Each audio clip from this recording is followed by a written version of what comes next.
simplest one in the world. Get yourself the better reggae music coming straight to you from the one of the most peaceful men. So many lying down on the streets, what about them with their dancing at the ends? Get yourself the most free time and preach about freedom. Preach about freedom.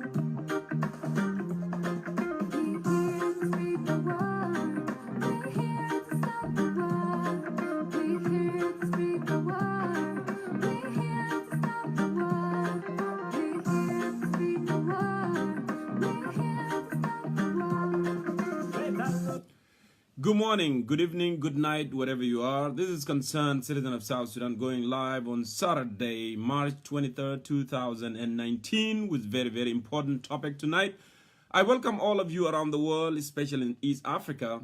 This is your forum that we bring our concern and discuss it together.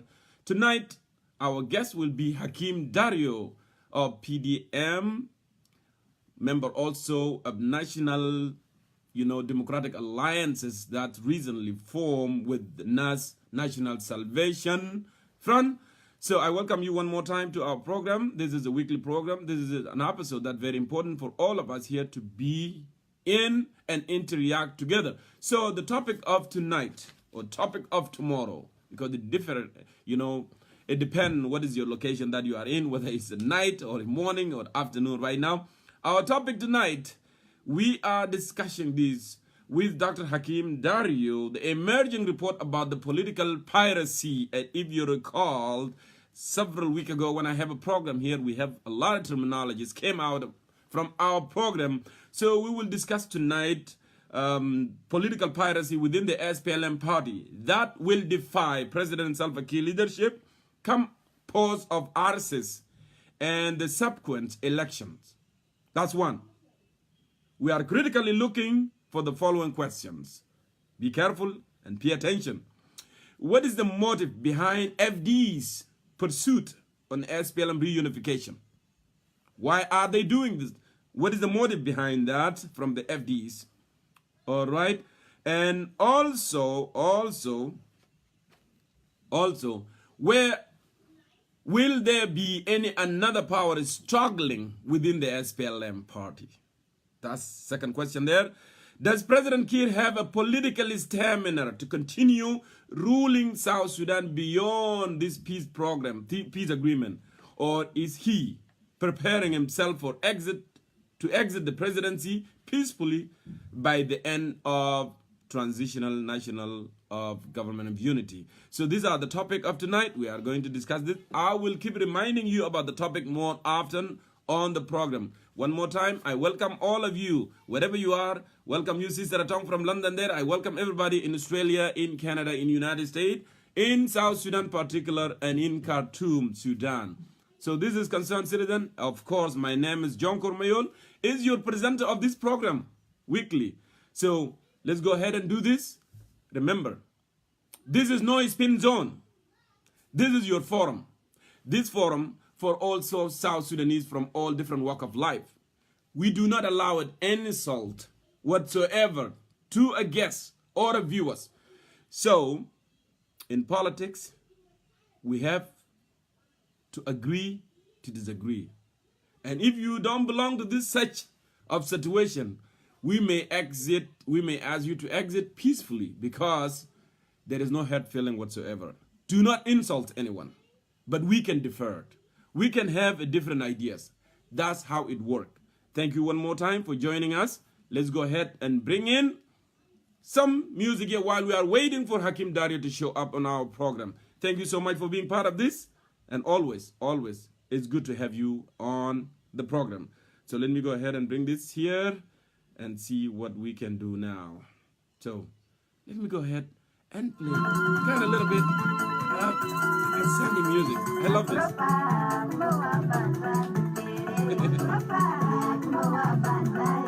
So I'm waiting for you, Dr. Hakim Dario, to show up so we can start this.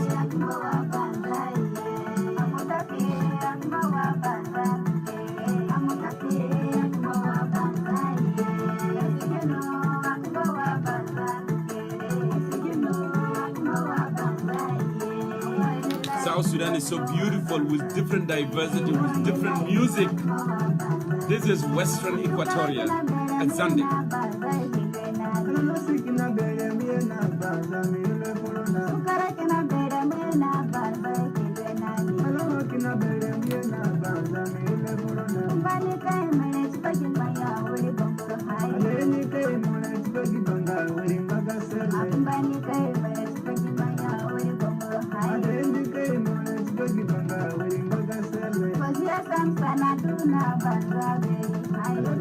I know, it is so nice, Sister Tom.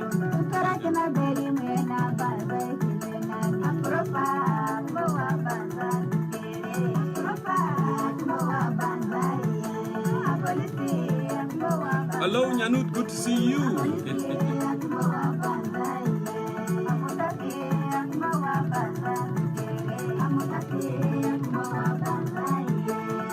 The topic is up there, my brother. Just go ahead, up there. Or I can pinch it, you know, if people are not seeing it.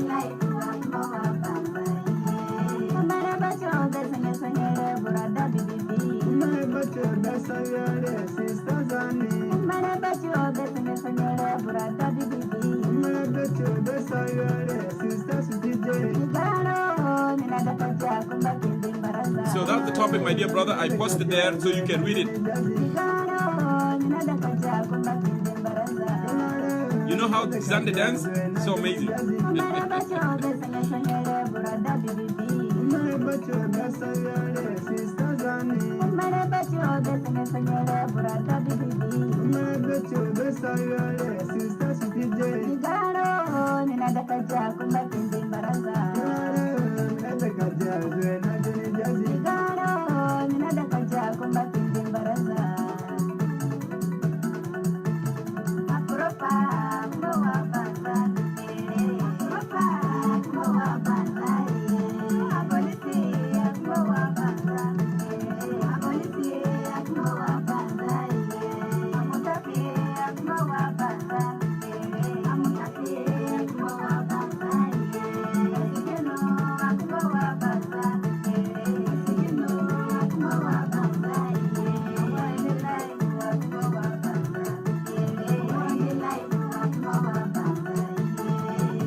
Watan Jamil, Watan hello.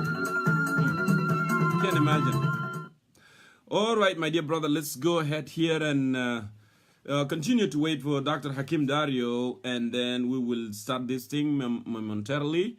But I want to remind you, though, I want to remind all our viewers that also I'll be mentioning, I wanted to mention to you that, you know, for the couple of weeks, you know, we lost a great teacher, a great general, you know, General Akot, you know, the former governor of Northern Bahar Ghazal. That's, I believe, in Northern Bahar Ghazal. I don't believe with so-called there is so many states. You know, we lost General Akot Deng. Akot Deng was a teacher, you know, before he rebelled to become a member of SPLA, SPLM. He was a teacher. He taught in various schools, you know, in the region of Bahar al-Ghazal. And he was a headmaster, principal, we call it, you know, in high schools. So he taught generation and generation. And then he became a member of SPLA, SPLM. And then when the peace agreement, you know, came to the light, Akot Deng, you know, he was, you know, general of police inspector in Greater Bahar al-Ghazal, and then also general police inspector in Northern Bahar al-Ghazal particularly. And finally, he was appointed as a governor of Northern Bahar al-Ghazal. Unfortunately, we lost him 2 weeks ago. It's really, really sad news. And here in the state of Washington, where I am residing, we have members of the Will community. They are going to conduct a memorial, you know, a celebration coming days. So I wanted to remind you about that. If you live in Greater Washington State, in Seattle particularly, this is something that's going to happen. I want our people to know that. He was a teacher, he was a great general, and we have to acknowledge the good thing that, yeah, have been done, you know, through this, you know, by the late General Akot Deng. So I want to remind our people here who live in Washington State, in Seattle particularly, this is something that's going to happen. And I know that if my sister Abung Yor is available, she will be speaking a little bit about the coding and the program tonight. You know, if a book came up, or Nyanut, wherever, you know, would be ready, you know, to give a little bit of that. So thank you. I want to remind you about that also. And we continue to wait for our guest, and I'm going to give him another, you know, couple of minutes here. If my guest didn't show up, and then maybe we will, you know, start, you know, calling people in and, you know, and start, you know, moving ahead with the program, because we don't want to spend more time, you know, waiting. So let me go ahead and continue, you know, with the Zande music. Today is the day that I selected for Zande. You know, so shukran, Akhi Abdullah. Somebody's sending red faces. I don't know what's going on.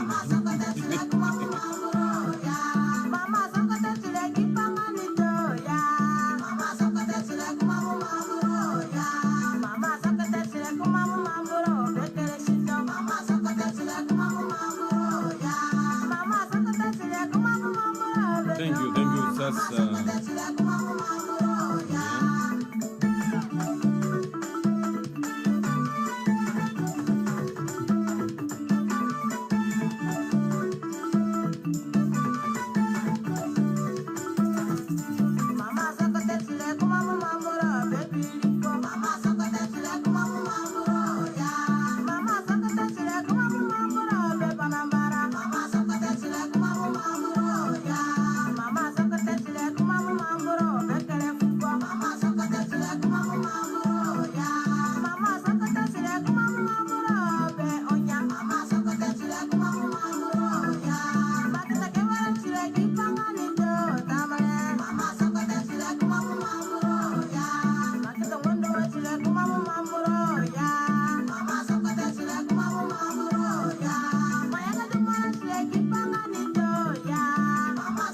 If someone see Dr. Hakim Dario there, you can just remind me. I am not seeing him now.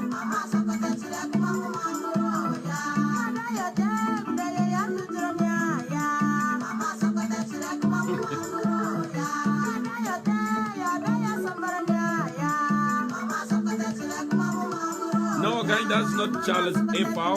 That's Zande actually.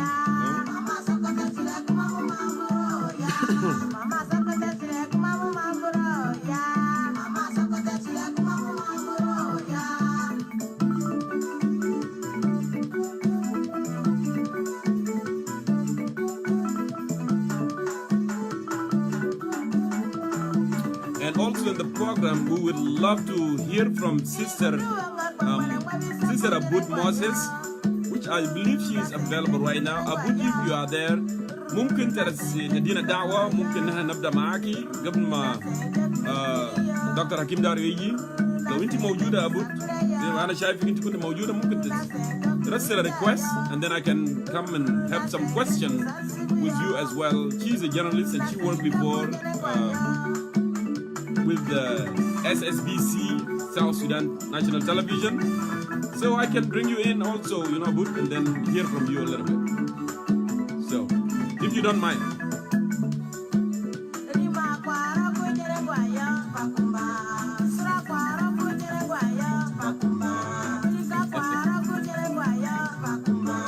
I think I know this song.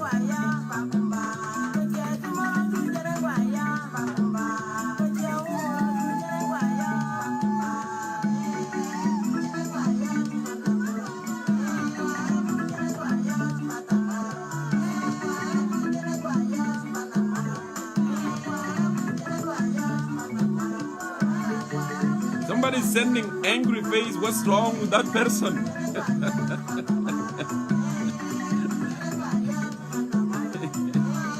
I think he's so devastated when they see concerned citizens of South Sudan coming live, because concerned citizens of South Sudan is going to present so many things, and that they are worried. They don't want to hear. They don't want to hear the truth. That's why they start sending the red faces. But it's okay. We don't worry. It's not a problem.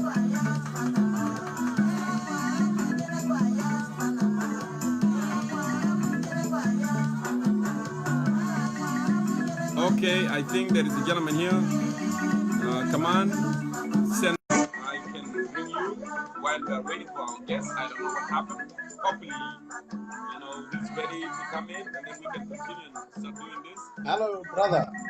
Hello. Come on, how are you? I'm good, man. Yourself? I'm proud of you. CCSS, Concerned Citizen of South Sudan. Correct. And I hope I said your name correctly. Is it Command, right? Yeah, you said it. Yeah, you said it correctly. And actually, sorry, I'm the one sending you all the red faces. Okay, no problem. I don't know why you're sending red faces anyway, because we didn't. No, just because I just want you to call me. I just want you to call me and tell you, look, I've been following you, and you are doing all the good jobs. Concerned citizen of South Sudan. I am. You are. We are. All of us. Anyone here watching, unless you are not a South Sudan citizen. So actually, you are doing really, really good. Thank you. Oh, it looked like it went out. Let me try to bring you, maybe somebody call you, Command. I don't know what happened. I apologize, something happened to your network, but I'm calling you one more time. That's a good way. What happened? Yeah, thanks. So yeah, I don't know. Network. Network. Continue, no problem. Okay. Yeah, look, you are really good. You are really doing good, my friend. You are really doing good, and you actually mean it. And you are concerned citizen of South Sudan. We are your show, to be honest to you, I've been following you, and I was just desperate so I can just have a say in your word. And one thing to say to you is just proud of you. You are doing a good show. Thank you. I actually follow you all the topics and and you are supposed to be doing all those topics. Bad topic, good topic, Correct. You are not bad at any time at all. But you need to include. You need to include, at least if you are a concerned citizen, there are a lot of concerned citizens like you. So that's all I want to say. Otherwise, thank you and follow up. And let's wait for the guest of the honor. Well, thank you. That's a good way to get attention too. All right, thank you. Yeah. I was wondering who's sending the red faces. Well, Commander Wet, go ahead and wait there. Thank you so much, for kind words and being part of the show. Thank you so much. Thank you, brother. Okay, no problem. Let's go ahead and wait and see if our guest is here, and then I'll be going and bring him. Medina, I saw Medina, you sent in a request as well. I can bring you while we are waiting for our guest Medina, and then we can hear from you. No problem.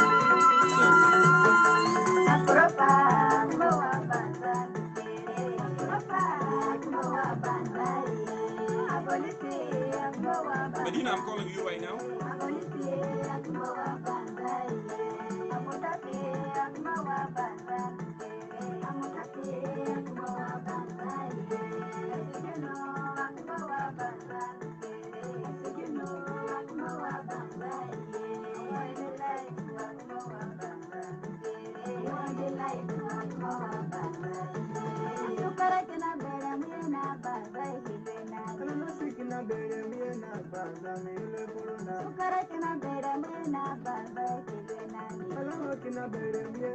Medina is adding up. I don't know, maybe the network is not doing well. Hopefully, all right. Yeah, Abud. Ana director the request, yeah, Abud. So I can give you a مساحة بسيطة. So it looked like Medina didn't work for you. I'm sorry. Maybe network not ways.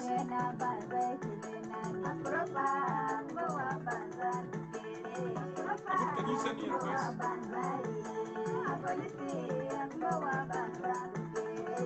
Medina, I'm going to try one more time.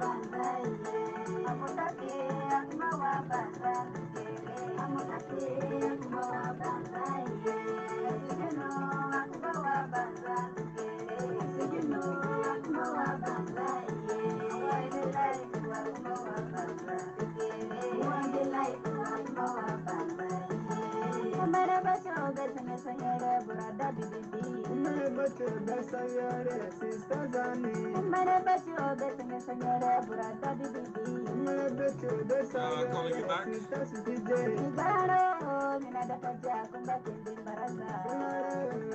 Really?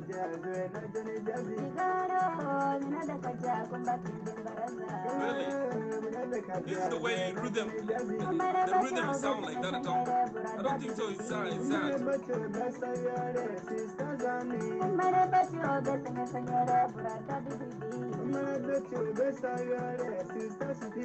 Medina, I'm so sorry. One more time. Fashal, Lano, Yani, call fair. It looks like the network is not good for you.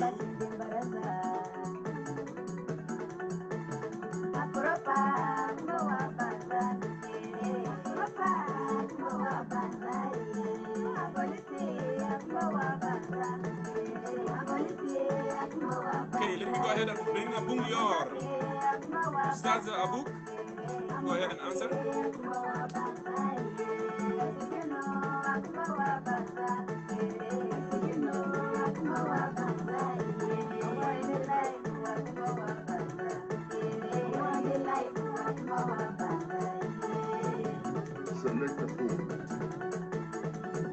Thank you.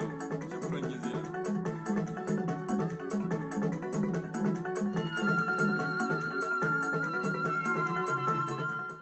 All right. Actually, it wouldn't be good, to wait that long. Sometimes, I am very, on time guy. And I hope, our people, South Sudanese will learn this, and then, they can just be on time, because it's so important.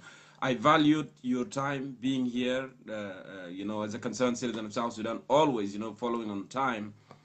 And that's how, structure of everything is started, because when we start respecting time, and, I'm not saying that you never know what happened to my guest. Maybe he's in traffic, or there's some other issues, facing him.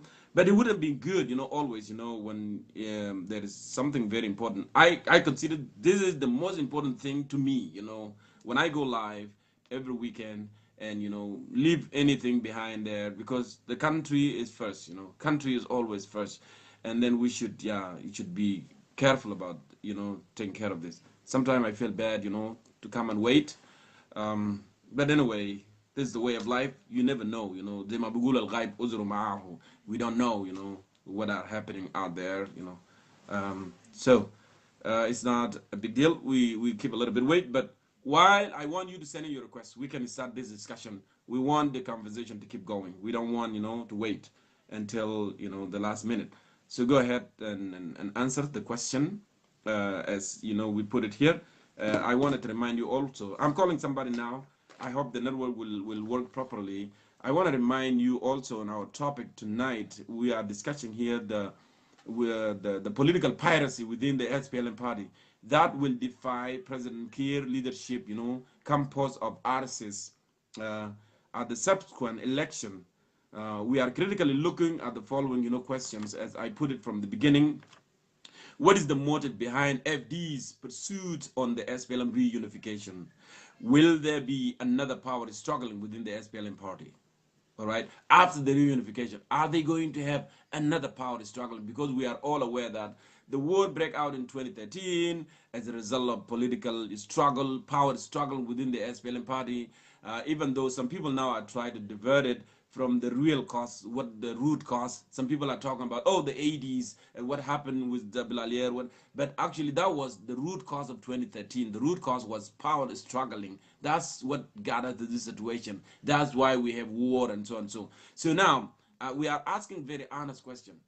After the reunification, because SPLM party now, the FDs and the others, they are calling for reunification, and they are working really, really hard for reunification. Are they going to have another power struggling after they are reunified? And then لما يقولوا خلاص نحن دايرين نشوف مين هيكون candidate ومين ما هيكون candidate وهيكون في election. Are they, because when they have that problem, because they knew that they were going to be election in 2015. But قبل ما يحصل ذاته الزمن ده they start having issue. لأنه كل زول داير run. Mr. A, Mr. B, Mr. Z wanted to run for the chairmanship of the SPLM party. That's why we have the problem. And then President Kiir too expressed himself that want to run and didn't want to allow the process to take place. So it was, chaotic situation, turmoil within the SPLM party. Is the same thing going to repeat itself after they reunified? That's why we are asking this very, very honest question right here. All right.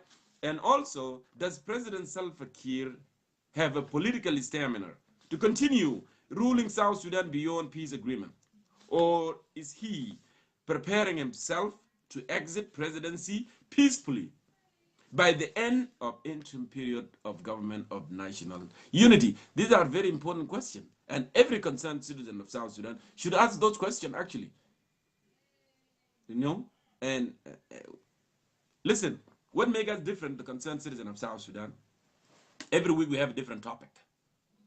We approach the issue from different angles. Yes, this question, I cannot go next week and just same topic and same topic and same, no.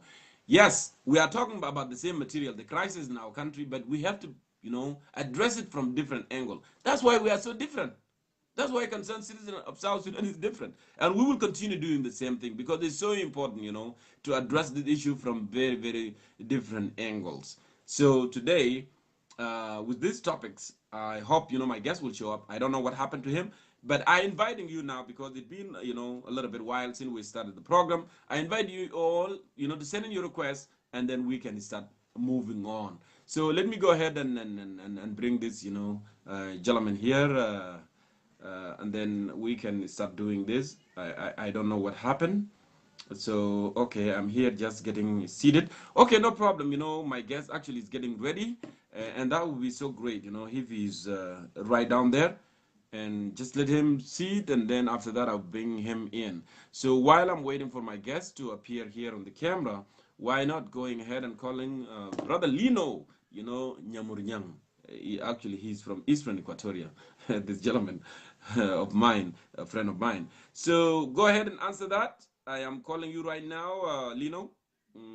Go ahead and answer, and just you can give your own perspective. Lino, Lino, just 2 minutes. 2 minutes. I hope you use headphone. It will be so good. Because right now I'm having echo.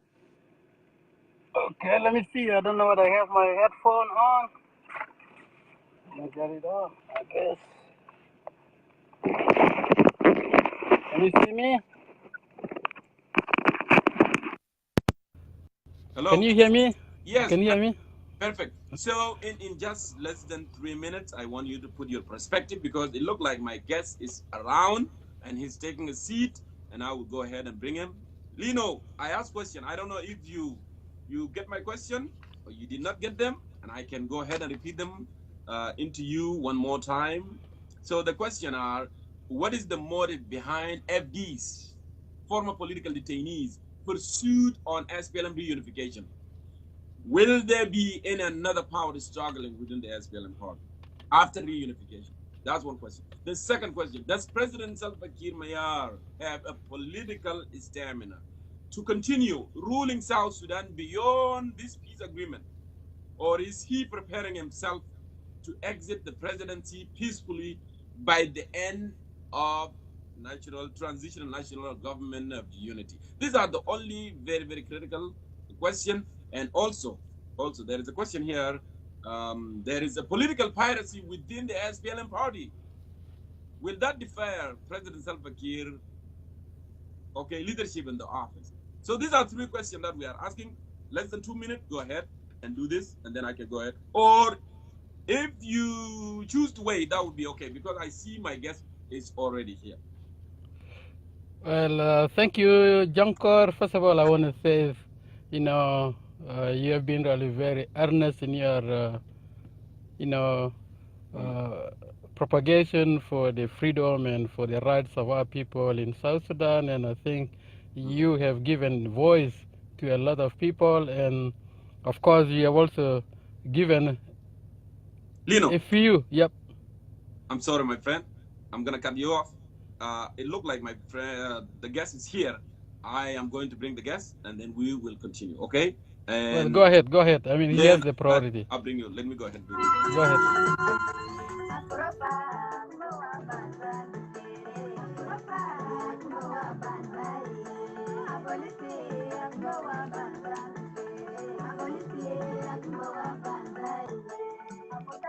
Hey. Dr. Hakim Dario, it's good to see you on the program. I'm sorry, we apologize to our viewers because we should have started on the top of the hour, but we never know always, things are, come along. So anyway, welcome to Concerned Citizen of South Sudan, to discuss very important issues. And I give you the floor before I just throw in the question here. Go ahead. Thank you, Jongkor. I hope you hear me very well. Yes, we do. Yeah, cool. Yeah. First of all, thank you again for hosting me, and I want to thank the viewers. I'm sorry, it looked like there is a technical problem there. We always will have these issues, we are human and things happen. Let me go ahead and try him one more time. Dr. Hakim Dario, you may send in another request so I can bring you on the camera. So send in another request. It looked like it dropped off. Somebody called him or some other issues. I don't know. But send in another request, Dr. Hakim Dario. Or I will try this trick here. I'm calling you right now from my end. Go ahead and answer that. Okay. Welcome back. Hello. Yes. Yeah. I don't know what happened. I know. Right. So, Yeah. so go ahead. Okay. I just want to repeat again. I want to first of all greet all the viewers, all the communities of South Sudanese in diaspora, Mm-hmm. and I also want to take this opportunity to mention that we support and acknowledge the work of the civil society who have put pressure on the government to release, to at least to start the due process for PWR in Juba, and also a Carbino wall, and the other two outstanding are Samuel Dong and Igri Idre. So we hope that their cases will come to light as well. I think on that note, I'm glad to be back here on the show. Mm-hmm. So now, Dr. Hakim Dario, as you know, I know maybe you just got in, but our discussion today will focus on this. There's there is emerging report about political piracy within the SPLM party that will defy the President Kiir leadership come on the R-ARCISS subsequent election. So now we wanted to tackle this issue critically. What is the motive behind FD's pursuit on the SPLM reunification? And will there be another power struggle after the SPLM party reunified? Yeah, this is a very interesting question. I think we have all heard recently that the SPLM, different factions of the SPLM have reunited in Juba. And for all observers who have been following these events, a number of questions come to mind. One is this: that first, okay, there was this Arusha agreement, which basically, recommended that all the SPLM factions should work to reunite the SPLM, because the SPLM division is the one that caused the war in the country. So the assumption was that if the SPLM reunited, then the country will return to peace. But this reunification did not take place before the agreement, and even with this reunification, you still have the other faction of the SPLM, which is still outside of the government, and that's the SPLM-IO. So you have the other factions, SPLM in government, the SPLM FDs, and SPLM Tabandeng, who have taken the initiative to reunite themselves.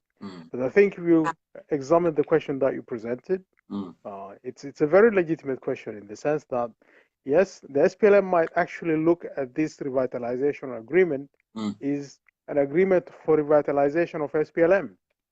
Because if you look very carefully, the power sharing deal that was worked out as part of this agreement is really for sharing between the SPLM factions. And therefore, the peace agreement can be seen to be a revitalization for the SPLM. So it's an agreement for revitalization of the SPLM. Now, what the SPLM wants to do is that, sorry, let me stop this call, okay? Yeah, no problem. Sorry. Sure.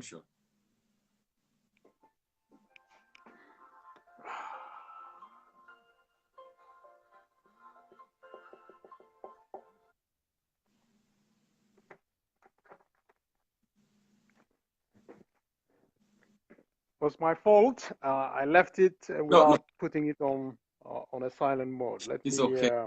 Yeah. so that I hope I won't get another call in the middle of conversation. Mm. Yeah. So yeah, say I was just saying that the agreement looks like Yeah, between the revitalization agreement. SPLM faction, that's yeah. Yes, between the SPLM factions. So I think it has been very clear.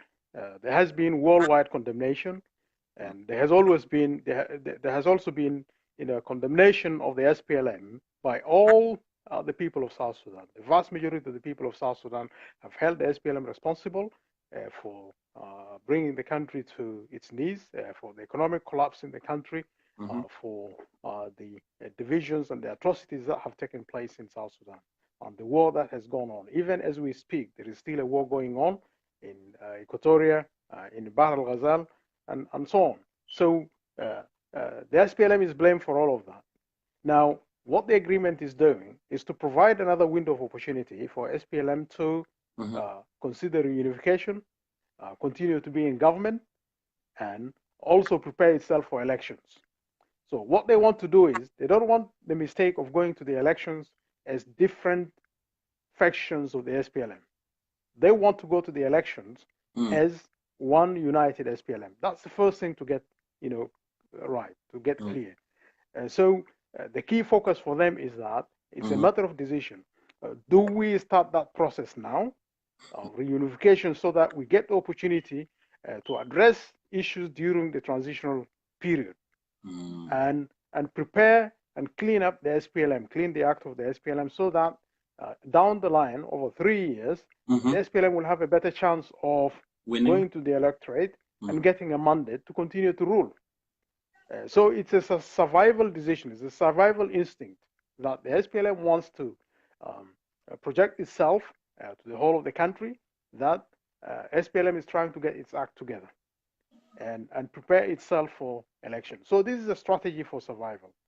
Now, what is not very obvious to many people and to many observers is that, in fact, SPLM would do this. SPLM would try to do this because, first, it will give, it actually works to their advantage. It works to the advantage of SPLM that if they are reunited and the agreement gives legitimacy for SPLM to rule the country for next 3 years, so bingo, SPLM will be in government. SPLM will still continue to have access to the natural resources in the country, to the coffers, to the, all the, the apparatus of the government will still be in the hands of the SPLM. So they will be able to use the 3 years and access to money, right, to be able to build themselves and prepare themselves for elections. There's no one who would be more served and better served by this agreement than the SPLM itself, because it now wants to address its issues using the state, exploiting the state, exploiting the resources of the country. Because these members of the SPLM, once they have united and become one party again, they will have full control of the government. But now, yes, you're right. Without check, yes. You did answer the question. The motive behind FDs are pursuing the reunification is because they want to be in control one more time, because they are part of the SPLM party anyway. And they have seen that it's an interim period and it is necessary for them to reunite so they can look good for the next coming election or whatever, they can be in the government. But now, Dr. Hakim Dario, the history have proven over and over again, that's actually themselves, the member elites of the SPLM party. They don't get along. Every one of them is looking for leadership. What is going to prevent the power is struggling? Again, now they are excited. They want to reunify and reunify. Okay, we are in unity now. But they still have that gap. Everybody wanted to rule. Everybody wanted to be president. So what is going to prevent the power is struggling within the SPLM party, whether they are FDs or they are in government or they are whatever they would be? What is going to prevent that? It's money. Money will prevent that. You see, it's power, it's money, it's time, and it's politics. These are the 4 parameters. If you look at those who are serious about why SPLM is doing this. Mm. First, the SPLM, the other factions have run out of money. Even the IO has run out of money. Mm. You know, they are being chased out of hotels, but you have not heard of SPLM FDs complaining about being chased out of hotels. Mm-hmm. Tabandeng has not been chased out of any hotel. So money is very important. This is the driver because it serves the interest of FDs to be part of the government because they will then have access to resources to be able to develop, to at least to argue their case, to be able to influence. While they were in exile, they were not. I think they have run out all of of the resources that were in their possession. So they want to come back into the game and have access to the resources of the state first for survival. Nobody who doesn't want money. So money will be an overriding consideration that they would like to gain some time to get money. But this, as you have said, or as you have asked, it will not prevent them from splintering again towards the end of the election, towards the end of the transitional period. Because there's a story which goes that maybe Salva Kiir does not want to continue for after the transitional period, but we'll come back to that. But I think what the SPLM is trying to do, and it's for its own survival, is to somehow show that they are united. Somehow they have to reach a consensus that look, everybody should speak for the unity of SPLM, so that in the interim we will be in control anyway. They are not going to publish the list of 75 people who were held responsible for stealing money. They are not going to be accountable to anybody. So it will be a local arrangement between the SPLM factions to continue to operate in government, to have access to resources for the next 1 or 2 years. And they hope in this process to somehow find some consensus to agree how to organize the SPLM, how to restructure the SPLM, and to avoid returning to war. So they would be in a better position at the end of the 2 or 3 years, when then, in the course of this, I think even they might start to challenge themselves once they have got some, sufficient resources in their hands. Yes. They would start to challenge themselves, saying that, look, I don't think the government would want to go back to war. They might try the national security hand to, push people, oppress and suppress, and not allow, freedom of speech, not to allow freedom of assembly, and all of that, and try to toe everybody in line. Say, look, if you criticize, the leadership of SPLM, you are not helping SPLM. You are actually encouraging SPLM to break up again. So everybody would toe the line and say, okay, let's in the interest of unity of the SPLM, let's not, divide ourselves further. So, in my analysis, what's going to happen is that the SPLM will try to take advantage of the 3-year period of the transition to equip themselves, to empower themselves. Any of these politicians who want to stand for elections later, they need to assemble their, resources now. And it's only the government that will provide them with the opportunity to amass themselves wealth, to build themselves, and to be ready for what comes after the transitional period. Good. So now I'm still in the first question, Dr. Hakim Dario here. Now, as I said, there is an emerging report about political piracy. And that's why I asked question about the FDs, the former political detainees that are pursuing the reunification. And with my discussion with Dr. Luka Byung several weeks back, actually said there is a political piracy, al-qarasana siyasiyya. Yes. Okay. So I fail to understand here, are those FDs, Paganamo, Majangagod, and others, Jose Maniba, and others, John Luke, are they try here, to free President Kiir from political piracy so they can have him back again? And now reintroduce the SPLM agenda to the people of South Sudan. Is that what they are really trying to do? Because the political piracy is real.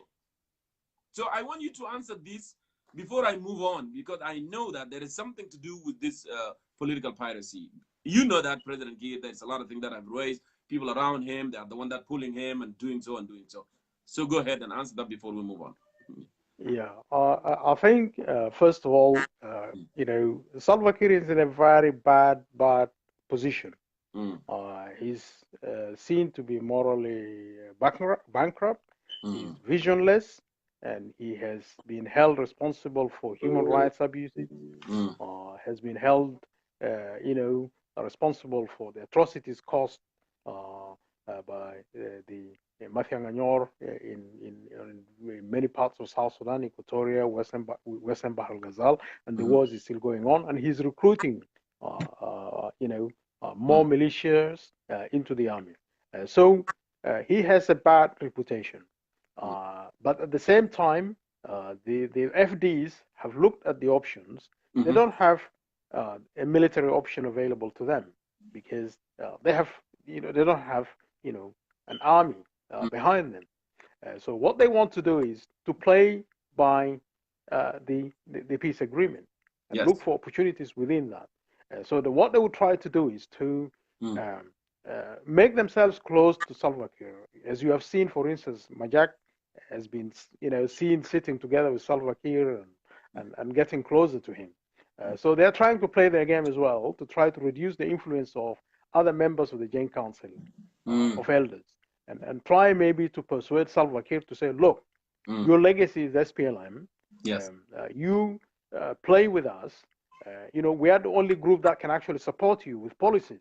We are the only group that can provide you international support because we have friends in the international community. We have the Americans. Pagana Moom is there, and Pagana Moom has been seen very recently appearing in pictures with Tut, yeah, and with Deng Aloro. So yeah, so they are trying to play the game and say the only way, for you to actually make this agreement work, if you work with us, it would give you the legitimacy, would be part of your team, but on condition that, you allow us to, get closer. Yes, be closer and reorganize the government, not to allow it to completely be under the influence of people who are not, originally SPLM. Which means that the piracy that are, around you. Yeah. Go ahead. Yes, exactly. Because what's happened is that SPLM has been taken over by the Gen Council of Elders and taken over by the NCP and taken over by anybody who says yes to Salva Kiir. And what they want to do is to undo that. So they're working their own piracy as well. They want to remove these guys. So I think there is credibility in what is being said because that's how we can best describe it. It's a piracy which was committed by those non-SPLM original the people who worked with the NCP, and there are many of them. You've got Uncle Bono Malwal, you've got those of Martin Elir, you've got others who never had any connection to do with the SPLM, and yet today they are the ones who make decisions for Salva Kiir.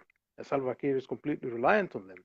And the SPLM, the core SPLM supporters, the Garang boys, if you like to term them, have been pushed aside. And they're saying, look, let's have a fair deal, Salva Kiir. You have been part of us. You have been one of us. Let's work together. And we have a fair, share in the game. So that's what they will try to do in the interim. But like I said earlier on, the key issue is that they want to exploit to their advantage the period of transition, the transitional period, to actually be able to have access to resources and then to be able to mount a challenge. Wow, that's good. Actually, that's really interesting, analogy. And I think you came across. But now I have one question on that regard before we move to our second question here. But after all this, now they are pursuing reunification, get out the piracy, bring the president back, reset the agenda of the SPLM, and then, everybody will look, we are good, we're going to move this country forward now. Do you believe, or do you think SPLM party, after the transitional period, are they going to come to consensus that we have a one candidate that we all rally behind? Do you think they are going to reach that consensus, or are they going to be are the same shoes that they wear. You know, everybody wanted to run and they start, you know, going back to square one again. This is my question on that. Yeah, I think they will make an attempt at Uh-huh. that. They will make an attempt, and they will need agreement. But I think they're not going to be able to agree Mm. because React, unless React enters into the game, if Mm. React enters into the game, React would also want to be considered to be the top dog, the top candidate. Okay. There will be competition, and they will try to put it in such a way that this is a democratic competition in a very peaceful way. Yes. That originally it was intended to be peaceful, and then the war broke out. Now we have learned the lesson. We're still going to have to go and have a contest, but this contest will have to be peaceful. And if it is peaceful, then SPLM will emerge to be the winner because they will now present a different picture to the country that, look, we have gone through a rigorous, democratic process, and one of us emerged as the chairman, and therefore, we now have the trust of the people can trust us, and we can lead this country going forward. So that's the game that we need to want to play. And again, if the opposition is not united, if the opposition do not come in with a very strong, credentials, very strong program, and actually present themselves as the alternative government, then the SPLM will still continue to rule. They will be able to, use the resources of the state. They have access to money. They will still continue to manipulate the national security apparatus. They will still continue to, manipulate the army to support them, saying that it's only the SPLM that really has the mandate, or rather the responsibility for ensuring that this country goes forward. So that is what the SPLM is playing. But unfortunately, what if there were to be free and fair elections, I don't think SPLM will actually win. So they may go through the exercise. They will go through the exercise of democratizing SPLM, of putting the institutions together, but they will not have sufficient time to be able to appear as credible before the public in South Sudan. For the reason that there will be no accountability during the transitional period. There will be no court established. They are delaying. They don't want to see the hybrid court of South Sudan established.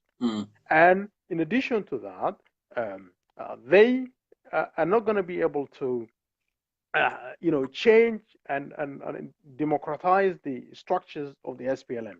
It's going to be very hard, for them to do that, because there are still people who have vested interests. The corruption is still ongoing, and they have not done anything to actually stop corruption, and so the people are not going to trust them. What they will do is they will continue to stay in power by the agreement. And then at the end of the day, when they go to the elections, and if the elections are free and fair, even with all the money that they will steal during this transitional period, that money will not be able to buy them a mandate. The public is going to vote.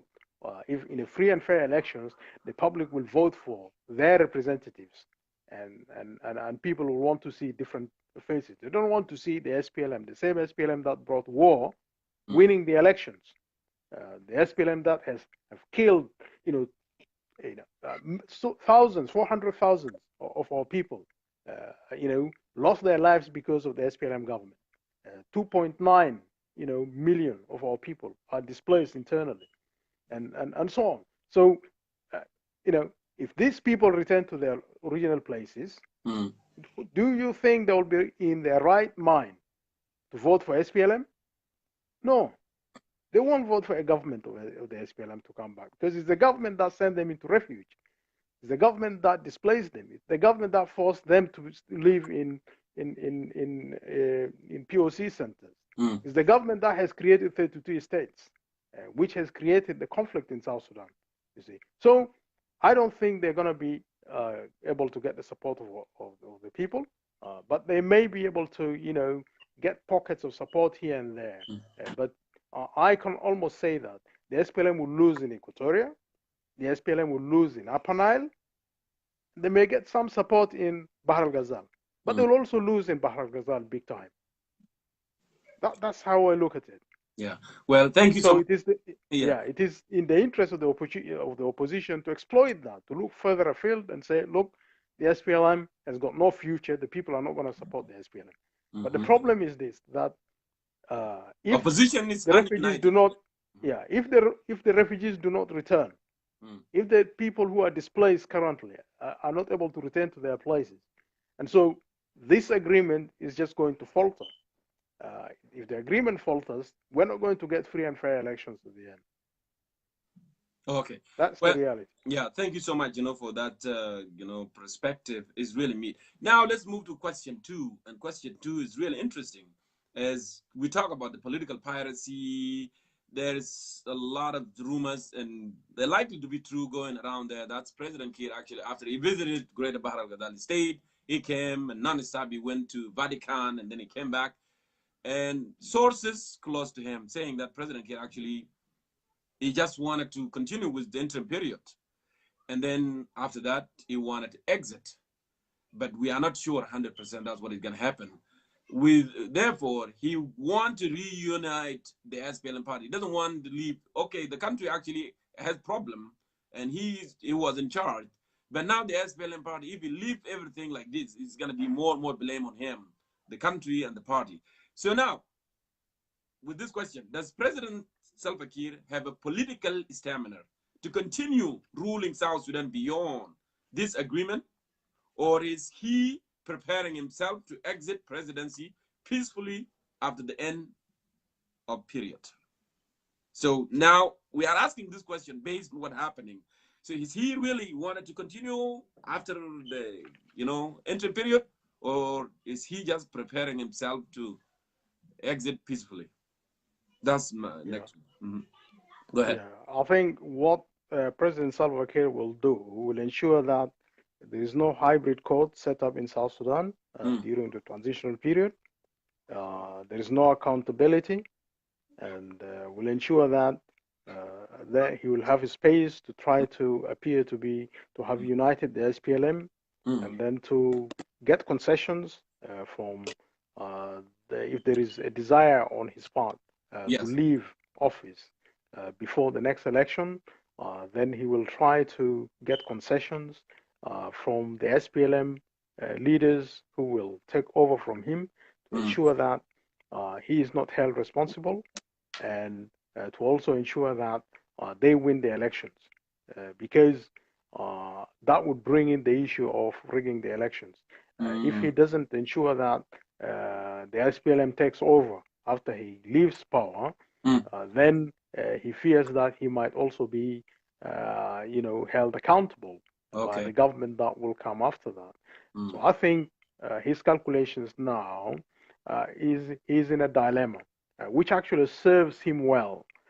He wants to keep people guessing that Salva Kiir is going to leave office, and therefore this might be a better way for people for the country to move forward.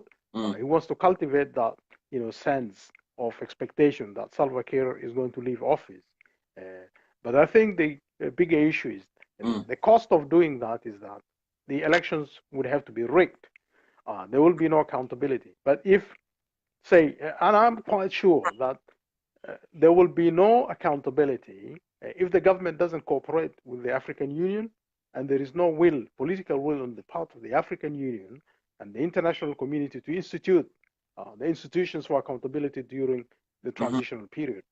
So in the end, all of these institutions will not occur, and then the elections will have to be rigged in order for SPLM to continue to rule the country. So that might actually, at that point, it might also trigger another war.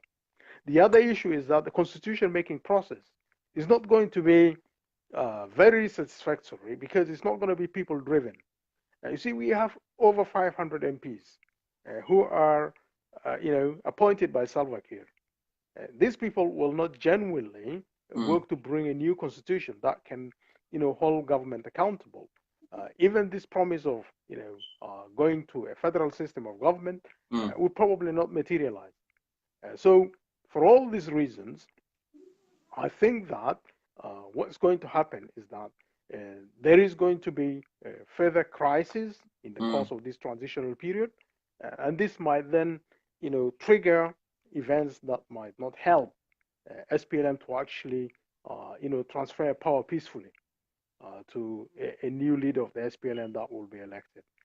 So what's going to happen is that these issues are going to mount. More and more people will continue to call for accountability. The opposition will grow stronger. And so Kiir, in the end, will want to say that once I have united the SPLM, and I think it would be better for me to stand in the elections to proceed to lead the government, and then halfway I'll resign, and then somebody will take over after winning the election. There's another scenario. Say that, yes, that he could possibly do such a thing. So these are some of the things that are in the calculations. I mean, it can be, yeah, it is just a speculation, but to some extent, the events on the ground might actually support that. So if you look at what you have just said, like, okay, what do you think Salva Kiir is going to do? He is going to still say, look, I have brought peace. I have helped the country to stabilize, to get back together, and I should not be held responsible. So he's playing at this and trying to win the support of the SPLM first, and then try win the support of the rest of the country. But I think this is going to be a failure. Yes, but Dr. Hakim, at the same time, we have seen the opposition are not at the same page. How opposition are going to win if there is any credible election, that be monitored by AU and other international actors in the region, if they are not united, I think it's not only the question of unity. It's a question of access to resources, ability to organize themselves in the country. But the thing is, the opposition that is inside the country is not really a credible opposition. If we consider, for instance, the SAWA is divided against itself. They are very competing interests, and they don't have a coherent political plan, a vision for the country. The SAWA doesn't have that. The IO is beset with problems, organizational problems, which are more or less the same as the SPLM in government. Yes. So the SPLM IO has articulated previously, a program of reform. So during the transitional period, in order for it to retain some credibility, it will continue to call for the institutions of accountability to be established. And this is going to put it in loggerhead with the SPLM in government. So SPLM IO will be deprived of access to resources. Even though React may be the vice president, he will have no access to resources in the same way that he used to, or it was expected to do. Because first there will be a number of other vice presidents who will be vying for resources, and React himself will be vying for resources in competition with the other vice presidents who represent political organizations. So in the end, what will come out of this process is that the opposition will be more weakened. The opposition that has signed the revitalized agreement will be more weakened because they will not have the resources to be able to mobilize themselves and to organize themselves better. Many of these opposition leaders will be bought by the regime. For instance, I mean, if you take the SAWA is not even that united now. Yes. Chang Son is divided. The organization that Chang Son led, FDP, is divided against itself. And so these other opposition groups, they have no coherent strategy for the election or even for themselves to stick together as an opposition. And they lack resources. And they have no clear vision of what they want for the country. They are not credible. Right now, they're being chased out of hotels. They are actually towing the policy of the government. And so they are paid opposition, just like Martin Elia, for instance. Martin Elia has been paid all this time to speak the policy of the government and to give the appearance that others are included in government. So the sour groups will continue to operate on the same principle. They would just be bought. They would be paid money and to survive, but not enough to organize themselves. So that when they go to elections, it is SPLM that will be stronger because it's united. They all have access to money, and the rest of the opposition will have no access to money. And so they would be in an advantageous position to be able to succeed in the elections by paying people money, organizing, and so on. But there is an alternative. All right. Yeah, and that's my next question. Now we knew what is the plan with the reunification and presidency. But what PDM or any other alliances, what is the alternative, on this regard here? So go ahead and give us your perspective from that. I think the focus of the opposition and the country, the people, should be on the alternative government. Starting now, the focus of the opposition should be on an alternative government, so that the opposition is challenged to articulate and say, what is that alternative government? The people want to hear, what is an alternative government to Salva Kiir? That is what is very important. And I think what the opposition needs to do is to put a coherent vision together. For instance, today, the opposition that's outside is organized in two alliances. You have the NADAFA Alliance, the National Alliance for Democracy and Freedom Action, and then you have the SSNDA, South Sudan National Democratic Alliance. These are the two opposition groups that are outside. And there are other opposition groups that have splintered recently from the government. And of course, you have Paul Malong, although he's already starting to negotiate with the government, and we don't know what the outcome of that is. And Malong is not part of any of the opposition groups that are operating outside at the moment. So really, what is important is to articulate, if the opposition has got, a message for the country, it is that message that needs to be articulated now. And in our case, for instance, and I believe this is also the case of the South Sudan National Democratic Alliance, and we will need to coordinate our activities and operate and work together to try to win the support of the public, to try to win the support of the country behind us, is this, that the issue of federalism, for instance, is something which is common to the SSNDA and to NADAFA, that the two opposition groups support the principle of implementing a transitional government based on a federal system of government during the transitional period. But unfortunately, of course, the IGAD, the rest of the signatories to this revitalized agreement, are not going to implement the transitional, transitional federal system of government. They're not going to be implementing that.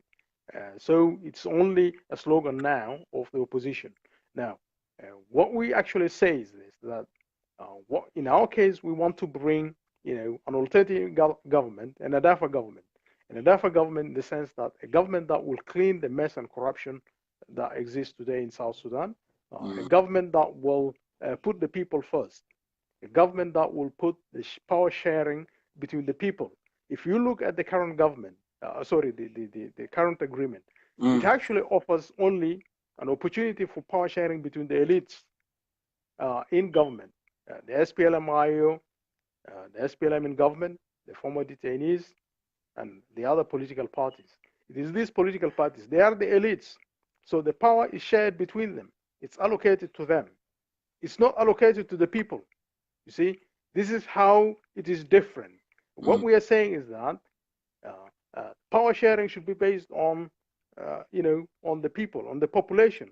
We have a RAM population of South Sudanese in Upper Nile. Correct. We have a RAM population of South Sudanese in Bahr al-Ghazal and in Equatoria.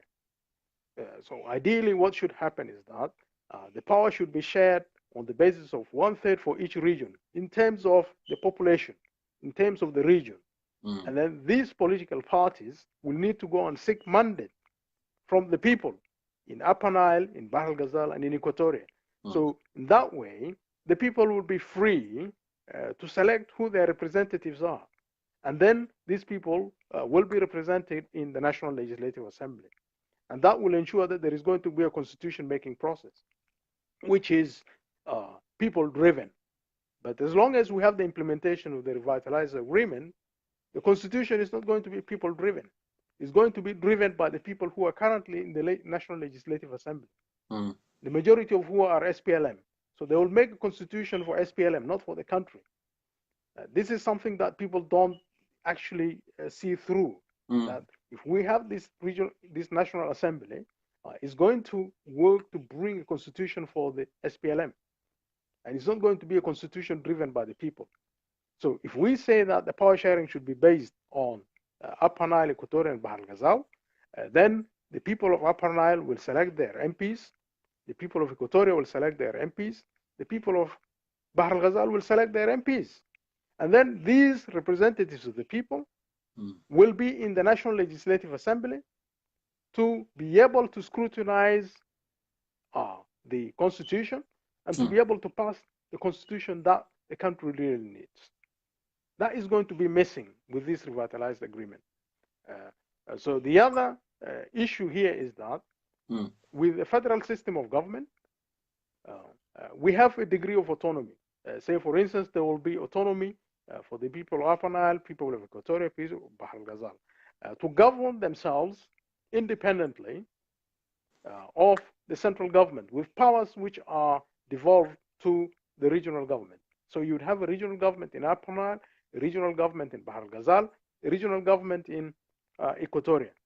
This regional government will be elected through the regional convention. So what we are suggesting is that, and we don't have sufficient, space to get this message through because the institutions are not supporting and helping us. So we're relying on our own means. What we are saying is that there should be a regional convention in Upper Nile, a regional convention in Bahr el Ghazal, a regional convention in Equatoria.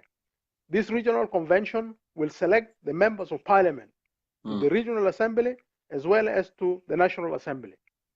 This way, it will be people representative who actually are selected by the people, not selected by the elites. See, this is really very, very important. So if these regional conventions can do that, then we'll have a regional assembly in each of these regions, and then we'll have a regional national assembly. Now, it is this national assembly that would be mandated with holding the government accountable during the transitional period. And even the modality of government would be different.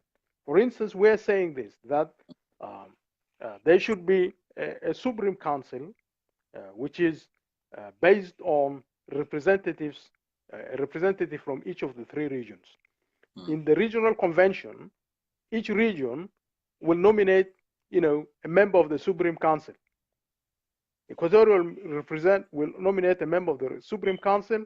Upper Nile will nominate a member of the Supreme Council, and there will be three, right? Three, although, for instance, the SSNDA is proposing four, saying that one of them should be a woman, to make four. What we're saying is that if you make one of them to be a woman, which region is she going to come from? So I think three is better because each region just selects one member through the regional convention who would be their representative in the Supreme Council. So the Supreme Council will take turns, to head the Supreme Council. And its, function will be ceremonial. They will represent the presidency of South Sudan during the transitional period. Then the National Assembly will, of course, be composed from representatives of the people from the three regions, headed by a prime minister. The prime minister would be, for instance, supported by two deputies. So what we are saying is that Upper Nile would nominate one member who would potentially become the prime minister of the country. Equatoria would do the same. Bahr el Ghazal would do the same. And then later in the National Assembly, there will be negotiations and trading and all of that to select the prime minister for the interim period. And so the other two would serve as deputy prime ministers. And then we have a very lean government. So the total would be about 18 ministers in the transitional period, just 18 ministers. At the regional level, it will probably just be 8 or 9. And then you have the regional assembly. So these are the institutions that will be set up during the transitional period. And this would help with the constitution making process. That's why we're saying, let's put people first. Our people should come first. Because since we voted for referendum, for self-determination, in the self-determination referendum in 2011, we had the country as a result of the vote by our people. So the next logical thing that we need to do is to be able to make the constitution for our country. We are all aware that the social fabric in our country has been broken. We have gone through war. We don't trust ourselves. We don't trust our leaders anymore. So what's very important is that we should try to work to redress this issue. And that means that we need to be able to write the constitution that will save us. Now, if we don't do that, we're going to have SPLM ruling us for 3 years, and then they will rig the elections and want to rule again for 5 years. So that will be a total of about 8 years. Dr. Hakim, I have a question. Thank you for laying it down. First of all, I may need, you to explain the Nadafa, because Nadafa, some people, they may interpret it in their own way, that Nadafa, you wanted to clean the region from, some ethnic community that, Groups, people are not into. Yeah, that's one. And the other thing, you talk about the 3 regions. Don't you think that giving the historical background about what happened in late 70s, 80s, some people actually, they may think this is going to create more disintegration of the country, given what had happened. That's second. And then third question here. You talk about population, and we know that in modern democracy, presentation is always based on population. You said that 1/3 from Upper Nile, 1/3 from Bahar Ghazal, 1/3 from Equatoria. If representation is based on population, why do we have to, equal the numbers? They are giving the fact that Upper Nile, they may have, big number or populated than Bahar Ghazal or than Equatoria. And why are we making equal number in each region instead of conducting, efficient population census, and then just representation has to be based on population? So these are my 3 questions I want you. Go ahead. Yeah, let me start with that. That's a very sensible. It's a very sensible question. It's a very sensible question. I think we haven't done a census for the country lately. Yes. And the free and fair elections at the end of the transitional period would take place possibly with the census of the country completed and operationalized in terms of the policies, in terms of new constituencies and so on. But this principle of 1/3 of the power goes to Upper Nile, Equatorial, and Bahar Ghazal has been a formula used in South Sudan for a very long time. So it's not new. It's not something new. That's one. Secondly, if you look at the constituencies of South Sudan, which referring to, say, for instance, to the Elections Act of 2012, okay, the constituencies are distributed in South Sudan, which effectively give representation on the basis of 1/3 of the country from Upper Nile, 1/3 from the country in Bahar Ghazal and Equatoria. Okay. Now, because we have just emerged from war, and there's no any other better formula than the old formula that we used to rely on, so might as well continue to use this formula. It has always been, even in the SPLM during the war, by the way, there were 3 governors, okay, during the war. Samuel Abu John was the governor of Equatoria. Kol Manyang Juk was the governor of Upper Nile, right? I don't remember the name of the Dengalor. Dengalor was the governor of Bahar Ghazal. It's the same principle. And if you take the 3 governors and South Sudan, it's actually power sharing on the basis of 1/3 to a certain level. But based on the constituencies, we can work out something. So we're saying, unless we're able to do a census before the start of the transitional period, Yeah. And what we have proposed is that there should be a pre-transitional period of about 12 months. In the pre-transitional period, we only do the regional conventions like what the SPLM did in Chukdum in 1994. Yes. Okay? Yeah, we have a regional convention which will just select members of parliament because we want to make it people-centric. We want to make it put people first.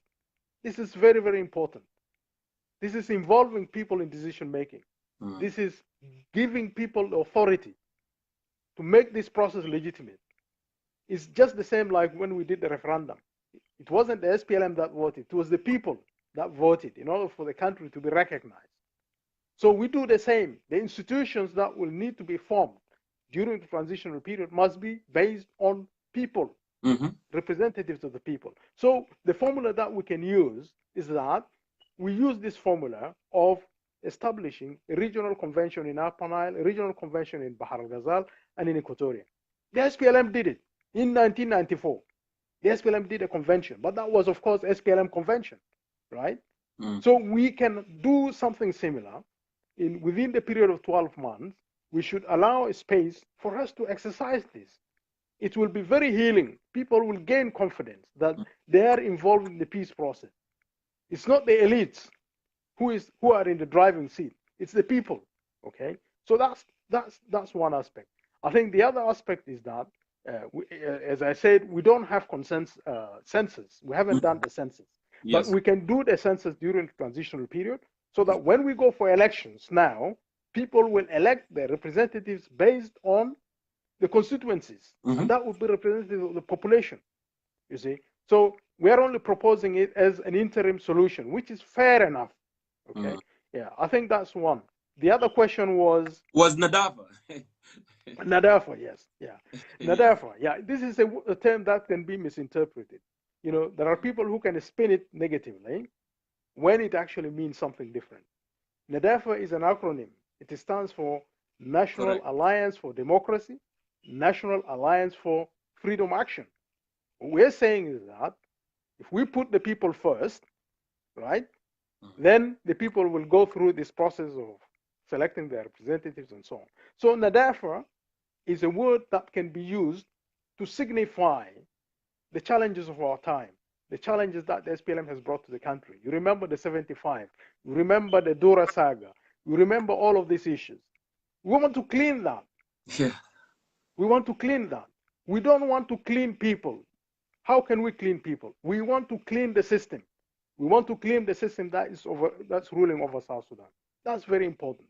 And what we say in Nadafa is that the people come first. And when we talk about putting the people first, we actually talk about their human rights, their political, economic, cultural, social rights. They are not enjoying these rights. But then when we say the authority derives from the people, power derives from the people, and legitimacy derives from the people. Yes. How do we make that happen? How do we make that happen? We have to make that happen by involving the people in the decision-making process. And that's why we're saying the people must come first, because their human rights come first, their social, economic, cultural, and political rights. And policies of the transitional government will have to make our people enjoy these rights. You see, that's the most important thing. It is not about discriminating against any part of our people, because human rights are universal.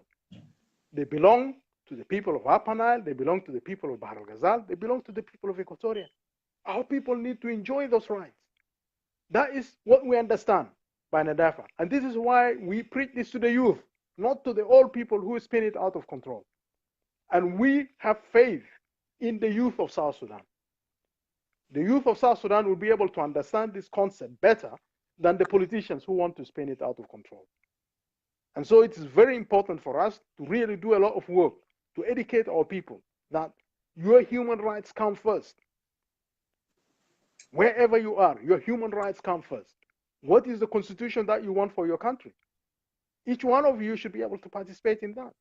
It's not prerogative of SPLM MPs, who have not been selected by the people, by the way, since 2005, right? So That is really what we want to offer as a challenge to our country. And our country needs to heal itself. That healing will come if the people participate in the process, to define their constitution. The constitution is a kind of a social contract for our coexistence as a people, you see. And the other question that I wanted to quickly return to is that, when we talk about people of Upper Nile, people of Equatoria, people of Bahr al-Ghazal, the 1/3. They have a land. They existed in those areas for a very long time, even before there was any notion called a government. For instance, Dinka, Gogurial, or Dinka in Bahr al-Ghazal, or Baris in Juba, and so on. These people are tied to a land that they lived in and existed for a long time.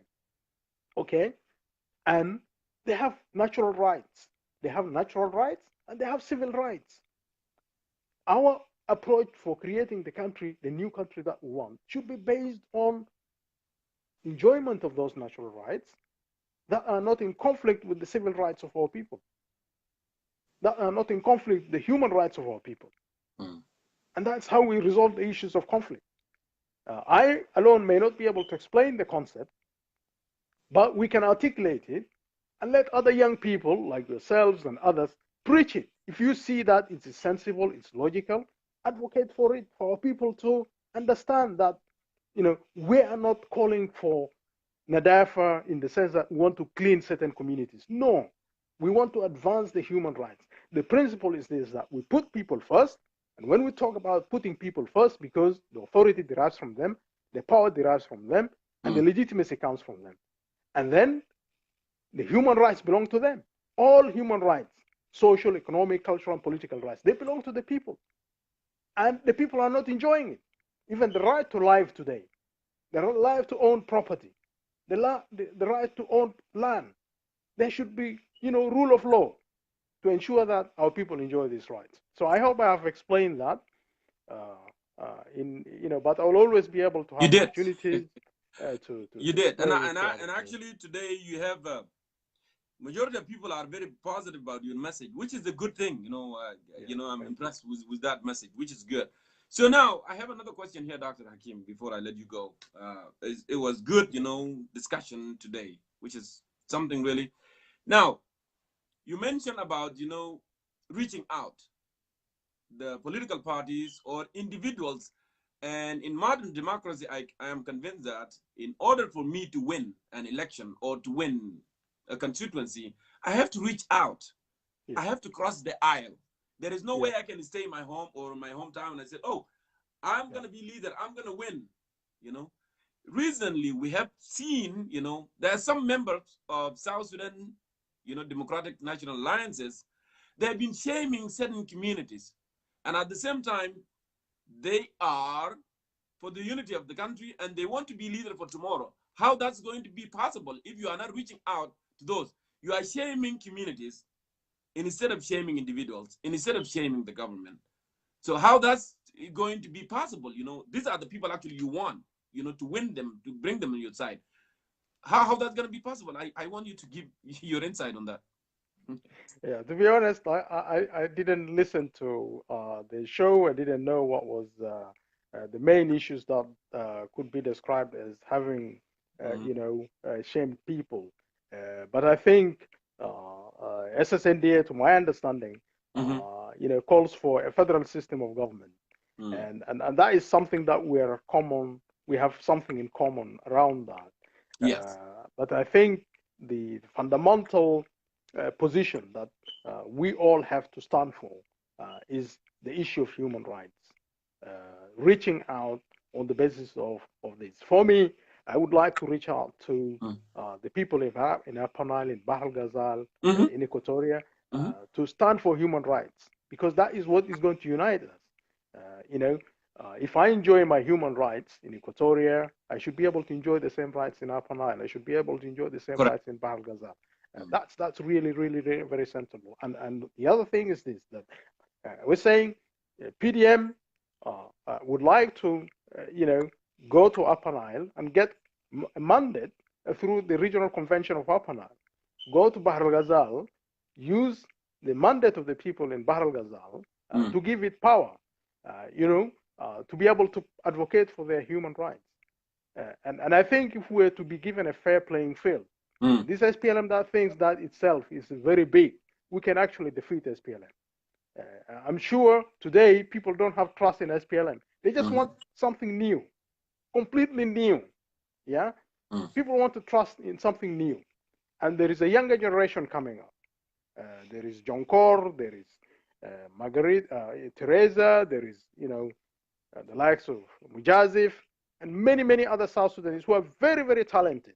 You are in your 30s now. The president of France is probably your colleague, or in a way. He's the same age. 39, right? yeah. Yeah. So why would South Sudanese not be given the opportunity to lead their country? The young generation of South Sudanese. This is really the issue. Let's work to bring the younger generation to power. That is really what will change South Sudan. That is really what will change South Sudan. And I tell you, if there is a free and fair elections, the young people in South Sudan will vote for younger politicians. I tell you that, I can guarantee you that. But they need to organize themselves. They have a huge potential. They have ambition of their own, not like their parents. They have ambition of their own. They want to stand in their own character, to be recognized, to enjoy the human rights, the human potential that they have. Yeah. Today, if you graduate as a media guy, if you're a media guy, you develop your talent in media. Perhaps even international houses will want to get hold of you and take you to work for them because of your talent. That is what we want to see South Sudan, looks like. Our people should be able to have the opportunity to come forward, to be able to, present themselves, their human talents, and be able to serve the country. So that's really what is very important. So I think let's work towards building the principles of human rights. Our people should advocate for and enjoy their human rights without the need to, oppress our people, deny them the opportunity to freely assemble, deny them the opportunity, the democratic space to be able to express themselves. They are not able to do that in Juba today because it's a threat to the all, gods. The all gods do not want to see themselves being challenged, and so that is what we need to work. What we need to work on. Dr. Hakim Dario, it's always good to have you, and thank you for speaking to us here live with concerned citizens of South Sudan. Last word before I let you go. It was good discussion. Yeah. Last word. Thank you. My last word on this is just looking quickly at the discussion that we started. There is the opportunity for SPLM to take advantage of the transitional period, to continue to have access to the resources of the country, not to hold anyone accountable, not to publish the list of 75 people who stole the money, and then emerge out of this process in the end to go and steal the elections. This is a disservice to this country. This is a disservice to our country. If we let SPLM do that, and I think what needs to happen in our hope is that the people of South Sudan should now see that the agreement, the revitalized agreement, is not going to be successful. It will only be an agreement to allow time for SPLM to continue to loot and to, in the end, to go back to power. What we need to do is to deny them this opportunity, not to allow SPLM to steal the resources of the country again. And let us work for this agreement to be, actually reworked, opened up for inclusion or an incorporation of these principles, that we should make the agreement be owned by the people. We should make the agreement be owned by the people so that the people can select in the regional conventions who should represent them in the assemblies. And be able then to make this process helpful for the constitution making, because we can then get a constitution that will represent the wishes of our people, and then on the basis of which we can have a true elections, a free and fair elections. But if we don't do that, we allow SPLM 3 years and 5 years, and it's going to take South Sudan more than 20 years to recover. That is my message. to the country and to the viewers. So we should all work to open up this agreement for negotiation. And through it, go to the people in our regional conventions to kick the SPLM out of power early so that they can go and learn without having access to the resources of the country. And I think that is the note that I would like to end on. And thank you very much again for giving me the opportunity to share my humble views, and hoping that you will also continue to support this process, because it's our joint responsibility to articulate what is important for the country to go forward. Thank you very much again, and thank you for the platform. And I want to thank all the viewers. So I'll be here to wait for any questions, which I may be able to respond to later on. Thank you very much. Great. Thank you so much, Dr. Hakim. Please stick around, like we said. If there is any question, you may come back and answer that question as well. Thank you. Okay. Thank you. Cheers. All right, my dear brothers and sisters, that's Dr. Hakim Dario. We ended the interview or discussion together. So let me move ahead here, and you can go ahead and send in your request. I can bring you a guy. I don't know if I am 43 or if I am 19 or if I am 27. I don't know. You know that in South Sudan we don't know the real ages, and that's a sad part, because sometimes we just pick up a year or pick up a month. It's so disgusting. I don't like it, but what we can do? So I might look 40s, I might look 30s, I might look whatever I can call them, but I don't know. So it's so sad. But I don't know if I'm 43 or 42 or 41 or 39 or 38 or 27. I don't know. So, but I cannot be 27, of course. All right. So go ahead and send in your requests, my dear brothers and sisters, and I'll bring you. And I invite everybody, including women, please, you need to participate. The country is not only about men, it's about all of us. All right, I see that. Thank you so much for joining us.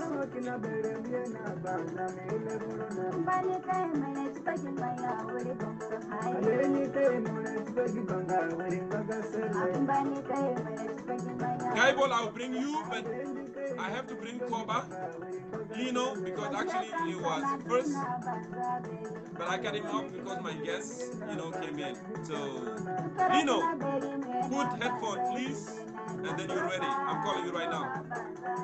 Not Dina. I cannot block him. It's okay.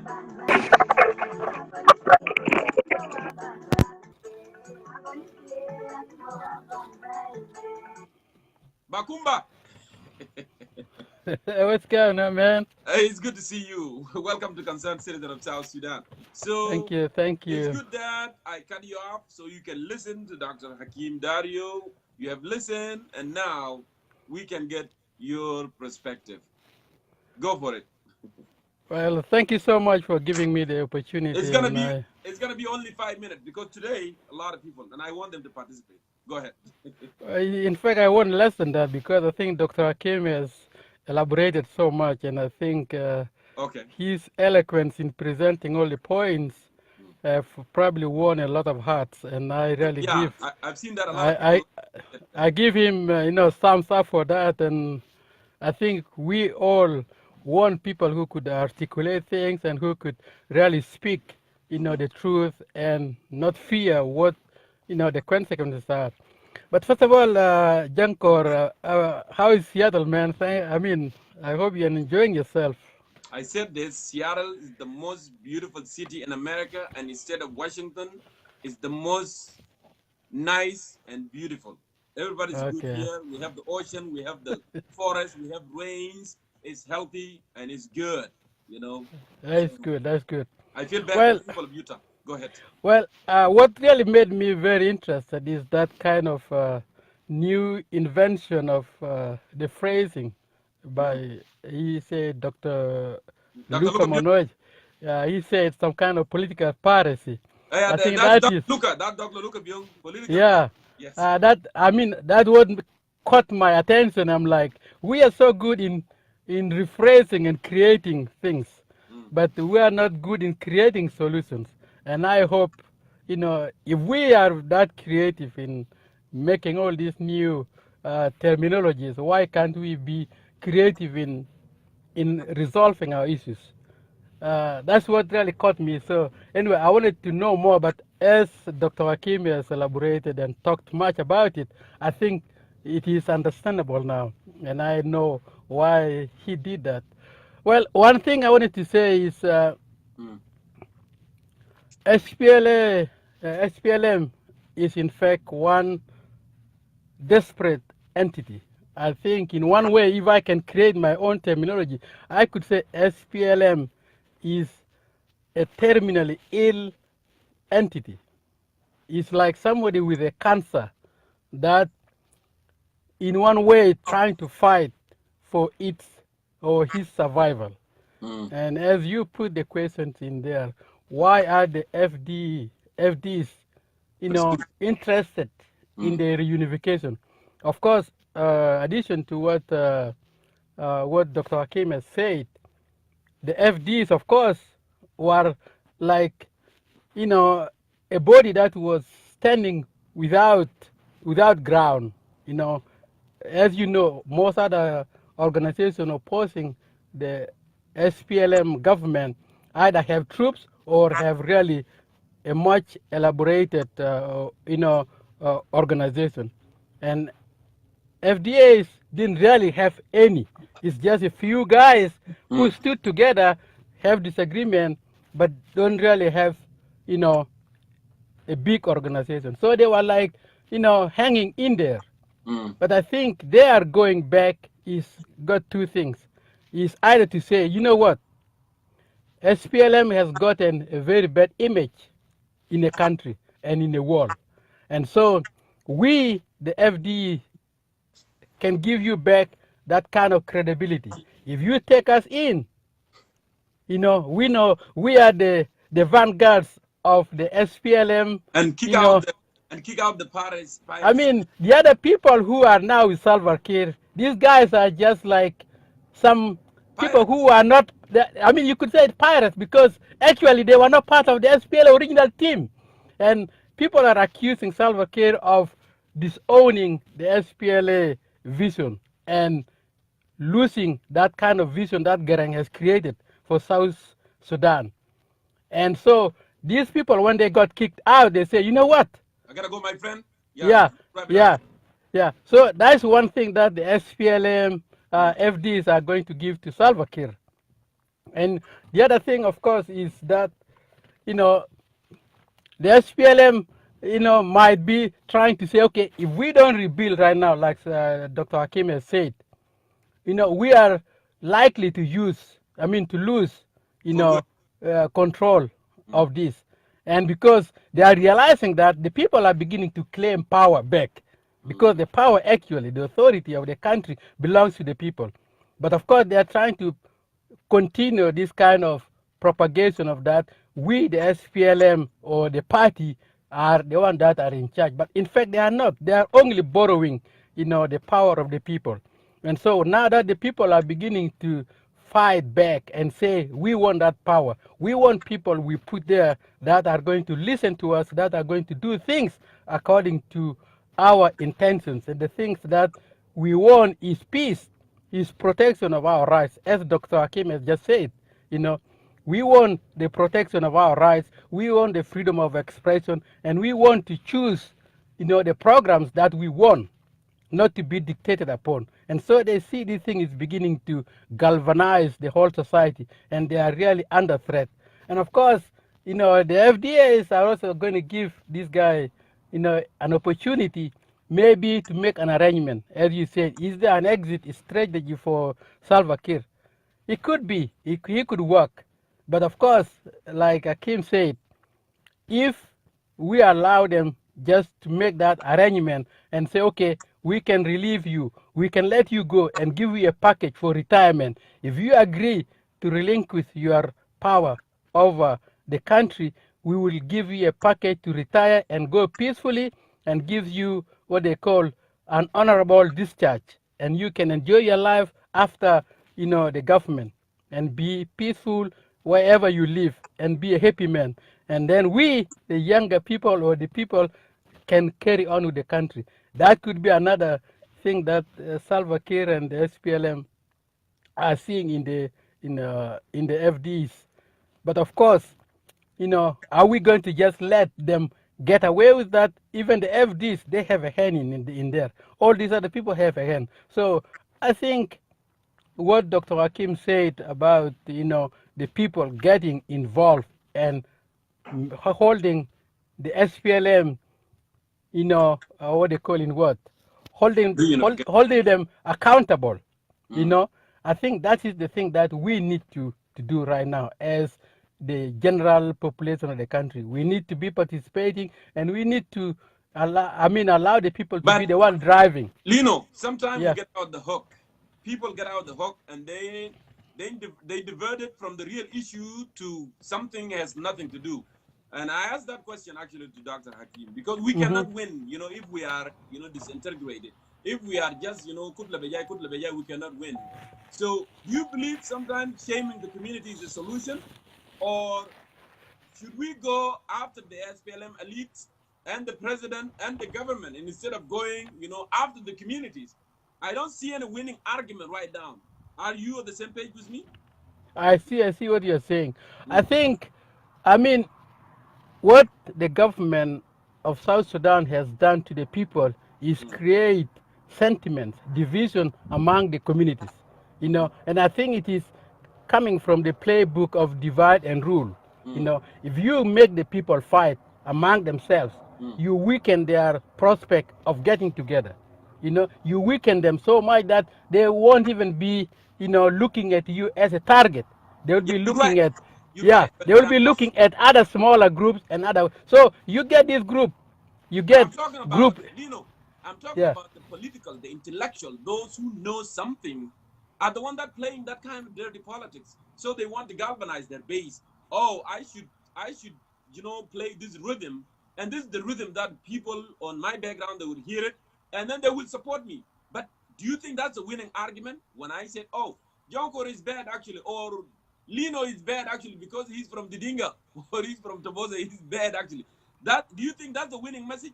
At the same time, you need Lino actually. You need Lino to be in your camp in order to win that. You know. There is one thing you have to look at here. Mm-hmm. There are leaders that have vision. The people that have vision, they have very good objective on Mm-hmm. how to put their message. And there are those people who just want popularity. you Mm. know and when you look at the people who just want popularity, they have a target. They have a target group, and Okay. they count their message Mm-hmm. towards the target group that they want to win. And if they want to say something that that group is going to like, then Uh-huh. they win the Continue. vote of that people. But then they don't know that while they are winning that little section of you know uh, their constituency, they are also losing The bigger. respect from the other side. So the thing is, if we have politicians who have narrow mind and who have very shallow perception, they will always cater for the small portion, the immediate, whatever they can grab on. But I think good people will always look beyond. You can look at the people that you can put as example, like Nelson Mandela, which we don't have a lot in the world. No. Probably Mandela came from a smaller group in South Africa, but Yes. he didn't restrict himself within his tribe or I within did. his group. I didn't know that. I was thinking long time ago Mandela was a Zulu, but Mandela actually was not No, from no, Zulu. Mandela is in fact from a smaller group, Yeah. and his message resonated With a lot. throughout South Africa because he had a very long, objective, very far, objective goal. So his message reached farther than just right here, very short and narrow and, limited. So in one sense, we do have people who are trying to say, okay, because the government is very divisive, the government is this, and this group is so, in one way, in want of attention, let me cater to this group. Let me drum my message towards this group so the people will say, oh, this guy, he is really our friend because the big guy there is really hammering us in the head. But this guy is going to bring us up. So that is another way of looking at it. Some people are trying to hammer their message to suit the smaller, immediate and short term range. But I mean, we don't want to do that. Let's look far beyond. And I think we want, as Dr. Hakim said, we want to reach at the people who can see things very clearly and say that, Sudan is not just for a small group or for this group or for this. Sudan is for all. And if we have to do, service to our country and to have respect and dignity for everybody, we have to have our message tailored to fit, the intentions and the desires of everybody, not just Jang, not just Sholo, not Nas, not Bari, not Zande, not Kakwa, not the Dinga or not a person. No, South Sudanese. Your message has to be tailored to fit everybody. And if everybody can find message, themselves in that message that you are portraying, then your message is going to be received. But up to now, we have not had people who could do that. The government is tailoring himself, is siding with the party or the group that is, supporting, giving it base. So it's trying to build a base of support within a certain group. And then the other group is like left out. And so when people are left out, they develop, this crowd. Yeah. And so, anyway, I got to let you go. Thank you. You have a good discussion. Well, Lino, thank you so much, for coming on. It was good having you. It's always good, to see you there from Salt Lake City. Nyamurinyang, thank you. Come back, by the way. Hey, that's not my village. That's not. I'll sue you for that. Yeah, no problem. Maybe I will come in May. Okay, good. Thank you. Thank you so much. You have a good day. You too. Good analogy there, dear Lino. It was good. Very, very, very good. Perfect, analogy. So let me go ahead and see requested. Okay, I'm sending you a request. Guyball, I see you there alone. I'm gonna bring you in, Guyball. I know Guyball doesn't take long time. It will be a few. And maybe after that, we can go for a dinner, actually. Today. What's up, brother? How are you today? It's good to see you. I am here in Winton. The weather is so good. So Agang was saying that the Wi-Fi is free in Seattle. Yes, Bill Gates, the second richest man in the world, live here with us. And Jeff Bezos is the richest man in the world, live here also in Seattle. They pay actually half of internet, which is make this beautiful state, fabulous. So internet is not an issue in the state of Washington, particularly in Seattle. So Guyball, welcome to Concerned Citizen of South Sudan. It's good to see you. And I might say this, maybe we can go to Olive Garden, whatever. What happened to Guyball? Let me go ahead and try him one more time. Guyball, go ahead and send a request. Guyball is out. I don't know what happened. Go ahead and send it one more time, Guyball.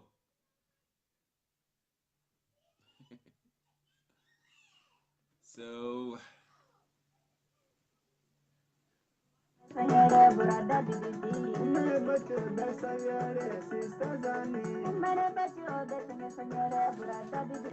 something up very quick. I don't know. What's up, bro?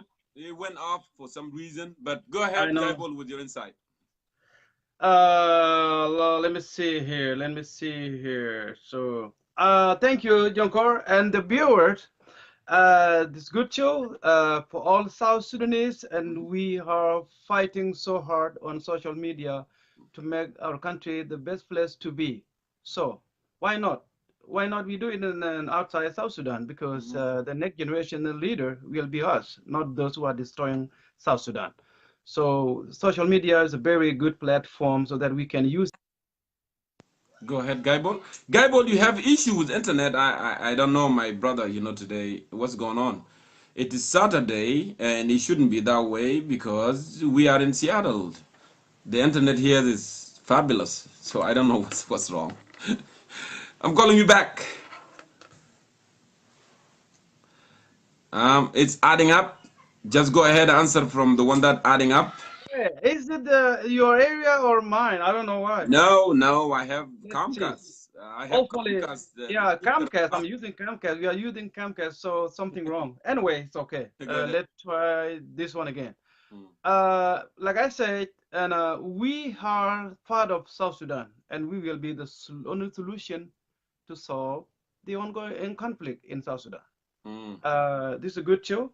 and we all busy on social media because the political system in the South, the political standpoint in the South, they are not good. That's why we are so busy on social media. I think the problem is yours. It's not me, Gaibol. I'm sorry because I'm still here. It looked like. Can I go ahead and refresh your device and then come back? So go ahead and refresh your thing and then come back. It might work for you. Yeah, Jama, if anyone else available, anyone else sending a request, and then let's give Gaibol a break. Oh, you sent it back in again. So it looked like your device need to be refreshed. Sometimes Jongkor, if it's full of messages, that's what happens. It slow it down sometimes if it's full of messages. So, okay, Jongkor, let me call someone. Let me refresh my my tablet. So yes, let me go ahead and refresh it. Call somebody. So okay, thank no you. problem. All right. Yeah, Jama, get ready. Somebody else, you know, I'll bring you in because Gaibol just wanted to refresh his device, and then we'll move on from here. Let me see who is next. John Buer. Jama. Everybody sending you requests, women, whatever, sending you requests. John Buer, I'm calling you.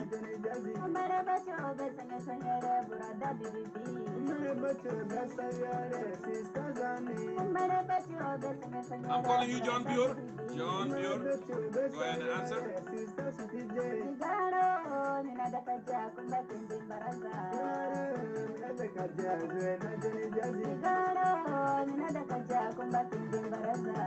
Here's the tongue. Jeff Bezos, the owner of Amazon, is #1 in the world now. He has a lot of money. And then Bill Gates used to be #1, but he's second right now. So it seemed like the other guy didn't answer. So go ahead and answer. Yeah, Jamal, send a request. Mafidul doesn't request and don't wait until the last minute. And then after that, you send a request. Send in your request right now. Abu Yasmin, I don't know, your video is off, but I'm really interested hearing from you. Abu Yasmin, let me try. Abu Yasmin, send a request, please.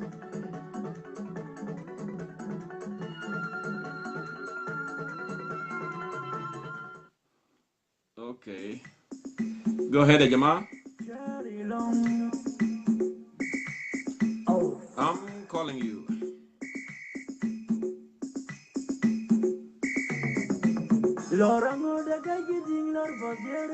What's going on?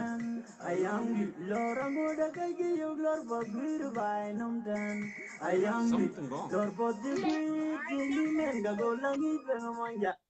Ustad Abu. What is the topic today, man? Good to see you, Ustad Abu, and welcome to Concerned Citizen of South Sudan. I know. What is the topic today? I know انت كنت ما فيش قبل لكن احنا اتكلمنا كتير and حتى أنا ذاته I mentioned your name on issue of our late General Akod Deng Akod who كان أستاذ and then he was in SPLM you know من المحاربين القدامى and قلد مناصب كثيرة. So it's something that I mentioned you with also, but I don't know if you, I don't know, ya Jamal, something not okay because people are keep drop out. They are keep drop out for no reason. I have no idea what's going on. Just send a request one more time, Abu. I don't know. Network Markways, can enough to have up? I have no idea. Fictional. You know, look my.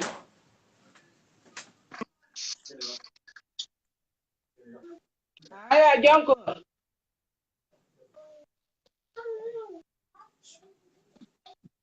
Yes, go ahead, Abu.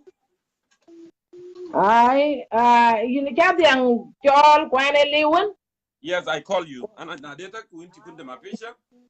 Kwane kiben lakini katwanyi pa amal op ma Yeah. bidim takashit. Yeah, faddal. Pa barnamij akuden chalwel ken muhima pe. You can say it in Arabic, and a lot of people wanted to hear it. Aywa. Ano nang kadiyan tayin wej bakang yak na chan bi bangi. Ano yini naman madi. Uh-oh. I hate this. I don't know what happened. You know? There's something wrong with the network there. Is it with me? I don't know. network بتاعي ما كويس انا متاكد Mm. لكن انا بدي حاجه بسيط بس Okay. مثل ما دي رد لاين تن يعني اتاك انترنت دي له يفهم لكن كتين يوري يدن بو كودن راچو كاي استاذ بندي تشالا ويل كوتي بن كاي وي رون ترو كتوك بنا تور كاي انا يا لويلا gatar kana ba nanangalei kajal madinga bai panda panu wadi panda panu kaichol panda chang mida yup panda panda aku chang I'm sorry, Abuk. This is not good, wallahi. Yani, I know something wrong with your network there, you know. But anyway, it's okay. It's really, really kalimat message, yeah. انا بقول معلش لانه النتورك بتاعي ما كويس انا مفروض كان اتكلم انا كودن ديل شباب المعروفين في المنطقه عويل وديل ناس شباب القاموا في عويل سمع عويل امريكتين وديل ناس عملوا يعني حاجات كتير في المنطقه بتاع عويل فانا النتورك بتاعي ما كويس انت لازم تاخد توبيك ده يوم تاني ويمكن انا اجي واتكلم انا كودن ما زول ساهل فانا نقدر كنت تقولي علويلا اكود جو نياندا اكود جو Okay, thank you. رسالة وصلت sister أبوك رسالة بتاعك وصل وزي ما أنا عملت announcement قبل I announced to the people that actually people here in the state of Washington they are going to conduct a memorial service very soon. Brother Mawira Cook and Okolane, Lualdeng and Atiankir and all this Abdallah Garang, so many people here in the state. They will be, having a meeting so they can conduct this memorial. Kodeng Taban, General Kodeng was a teacher, that's so important. He taught generation, in Awil and in Greater Bahar al Ghazal and then Huab Kamban. It mattered to be a general in the SPLM, become, general inspector of the police in Wow, and then also in Awil. And finally, he was appointed as a governor of Northern Bahar Ghazal before, Ijibu Kalamat del Bugulugal, there is something called LOL, whatever Ul is. So he has done, his part, as a member of the community, as a citizen of the country.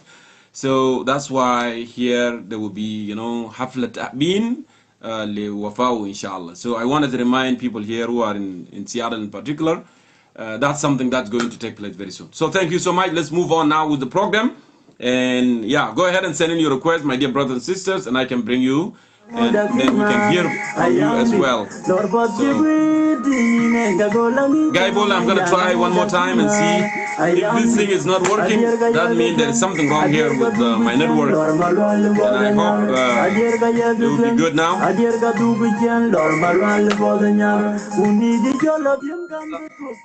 Jongkor, I believe your network area, maybe your, I think your device, something to do with yours. I think but mine. I'm doing good. I don't know. I don't see any issue, but for some reason, probably people off.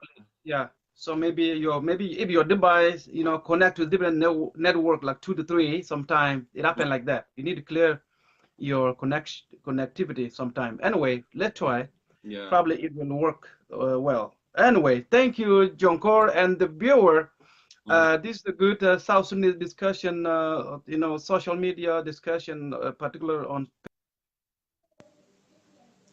Yeah, and the funny thing, I'm okay, and there's no problem, but I don't know, like you said, it might be from my end. I don't know. I wish, everybody continue, to weigh in and do this thing, but unfortunately, that's what's happening right now. Keep, dropping people out.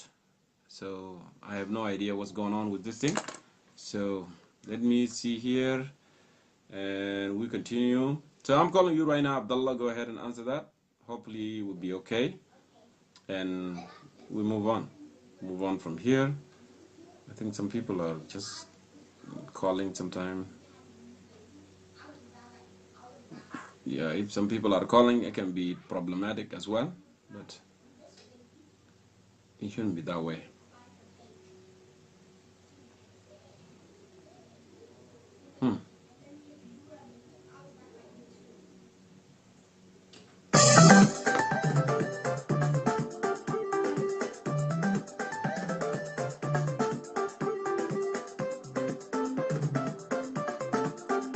I'm gonna call you Martin, Michael.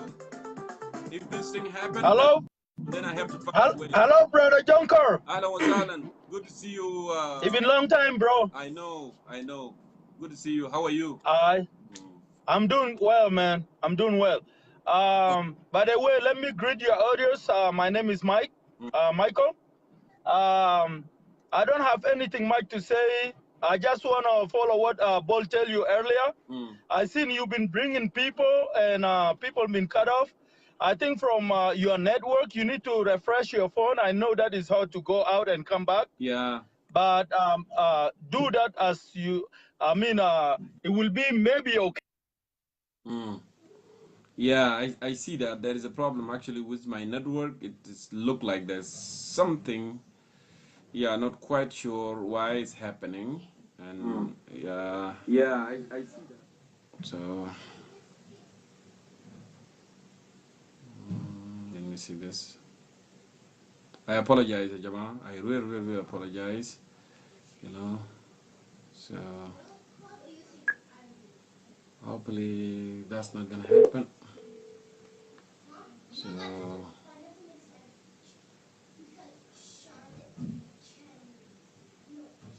I hope this thing would be off. So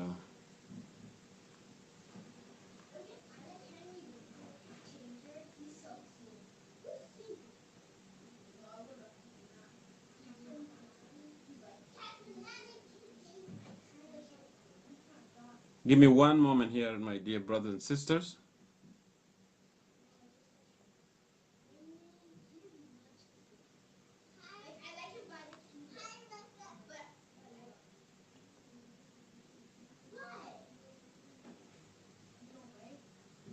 Shouldn't be that way.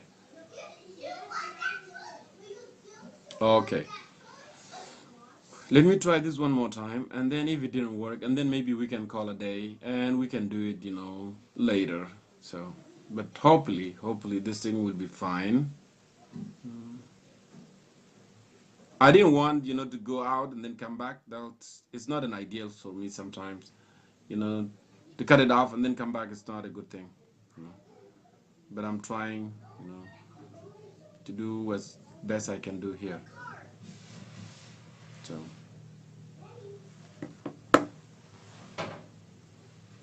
So I'm calling you right now, Guy Ball. All right, my friend. I know it happened to me, last year, and this connection. Probably your connectivity, maybe your network connect to different network. So maybe you have 2 network or 3. Well, I have AT&T and I have Comcast. So AT&T is the primary carrier, and then Comcast is where I have the cable at home and other stuff for the kids and the family. So sometimes I use Wi-Fi from Comcast to my AT&T that I'm using, and maybe that's what is causing problem. Probably, yeah. I think that's a problem. It happened to me. I do have like 3 different connection from So with that, my dear brothers and sisters, I think I'm gonna call a day because it looked like it's not, you know, helping. It's not doing any good. But for sure, you know, we will come back, you know, with other day with other topic. So let me go ahead here. We were discussing very important topic tonight about, you know, political piracy and the reunification of the SPLM party, what actually, you know, triggered them to do so. But let me go ahead and conclude here, and then we will come back, inshallah, maybe today or next week.